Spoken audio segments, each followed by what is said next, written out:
Welcome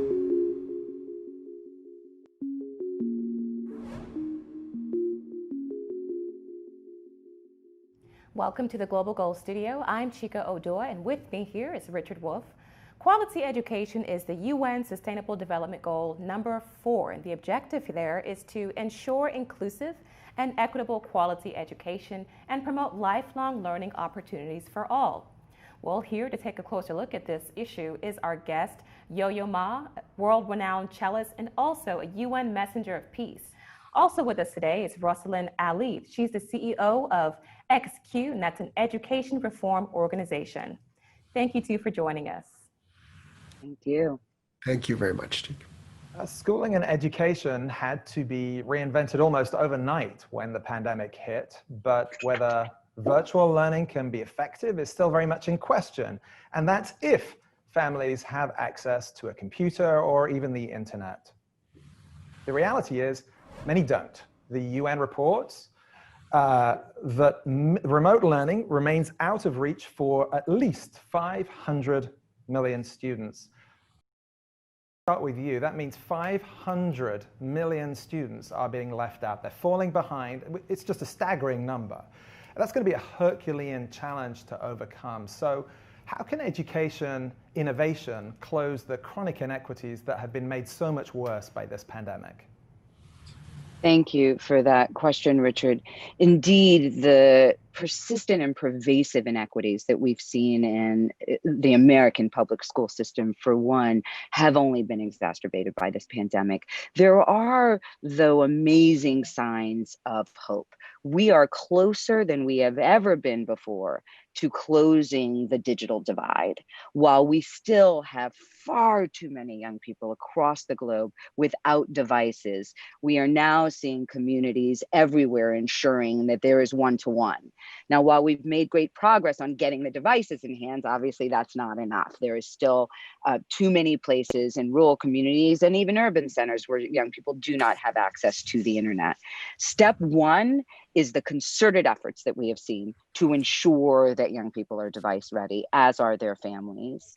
Step two, and this has to happen in parallel, is ensuring our teaching population has the supports and skills to be able to teach in this new modality and create caring relationships through a screen.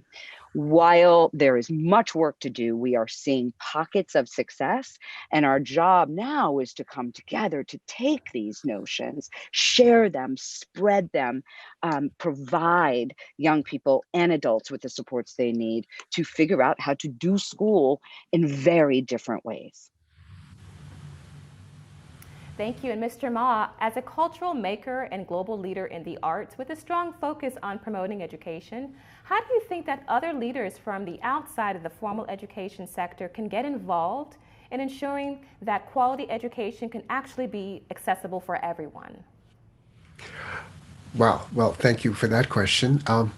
I think that, first of all, I want to give full disclosure. I am a board member of XQ and a very proud board member because I've actually seen, prior to the pandemic, over the last 5 years, XQ seeding local schools remaking what they want to be. This is all across the United States, from Brooklyn, Grand Rapids, Washington, D.C., Purdue, Oakland, New Orleans, Houston, Memphis. Schools are getting together to say, we are part of community, and as part of the community, we are the place where change happens. So I think what Russlynn is talking about is really interesting in that it's such a difficult problem that there are no single solutions. And technology is certainly one of them, but as you pointed out, Richard, it's not accessible to hundreds of millions of students. So the success is limited unless we also change what are the fundamental values of what happens in schools. Part of the idea of XQ asking the community to decide. It's like nobody is telling the school to say, this is what you need. Since 1910, we have not had, since the Carnegie Commission, 1910, we have not had a way of looking at high school as sort of like, let's train our industrial workers. Well, XQ wants the schools to become the future of work, the places where it's about jobs, it's about knowledge. It's also about what do you need to know in order to be a good citizen, and to what does it mean to have cultural literacy in every place.